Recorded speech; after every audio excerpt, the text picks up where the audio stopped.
السلام علیکم ورحمۃ اللہ وبرکاتہ۔ بسم اللہ الرحمن الرحیم۔ لقد کان لکم فی رسول اللہ اسوۃ حسنہ، وقال اللہ تعالی فی کلامہ المجید وامرہم شوری بینہم، وقال اللہ تعالی فی مقام آخر وشاورہم فی الامر۔ صدق اللہ العظیم۔ سیرت نبی صلی اللہ علیہ وسلم، اس کے مختلف پہلو، وہ جو زندگی کے تمام عنوانات اور تمام مضامین اور تمام شعبوں پر محیط ہیں، کیونکہ نبی کریم صلی اللہ علیہ وسلم نے مدینہ میں پہنچ کر مدینہ ریاست قائم کی، اس کے سب سے پہلا دستوری خاکہ دیا، جیسے ڈاکٹر حمید اللہ فرماتے ہیں اس سے پہلے دنیا کے کسی ریاست میں کوئی دستور نہیں تھا۔ 51 دفعات دیں اور ان میں تمام کی حقوق اور فرائض کو متعین فرما دیا۔ اور یہاں سیرت کے عنوان سے جو انبیاء کا طریقہ ہے کہ اللہ نے انسانوں میں سے انبیاء کو چنا، اور خدا کو زیادہ پتہ ہے کہ کس کو نبی مبعوث کرنا ہے، اور اگر زمین پہ فرشتے رہتے ہوتے تو خدا فرشتے ہی کو نبی بنا کے بھیجتا، کیونکہ وہاں انسان بستے تھے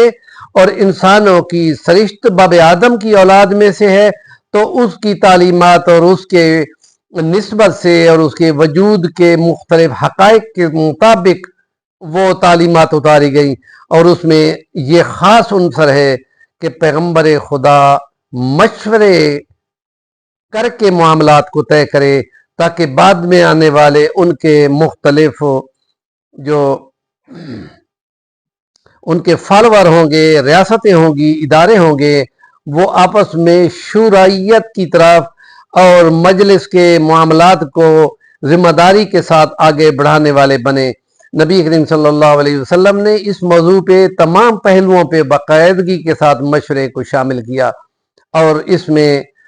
خاص طور پہ مدینہ کی دفاع کے سلسلے میں نبی پاک نے یہاں پہ جو شورائیت کی، اس میں جنگ بدر کے سلسلے میں، اور اس کے بعد کہ جس میں رمضان المبارک 17 تھا، اور سفر گھوڑوں اور اونٹوں کے سفر پہ صحابہ جہاں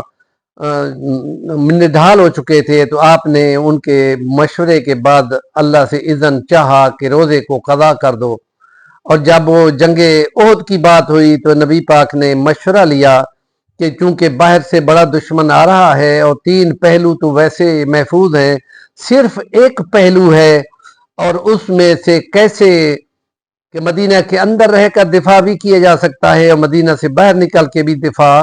کیا جا سکتا ہے۔ تو نوجوانوں کی رائے غالب آ گئی، اور نبی پاک صلی اللہ علیہ وسلم کو باہر نکل کے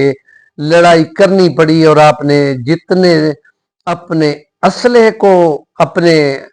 حفاظت کا معیار بنایا، اس سے صحابہ خوفزدہ ہو گئے۔ اور تیسرا مرحلہ تھا کہ 5 ہجری میں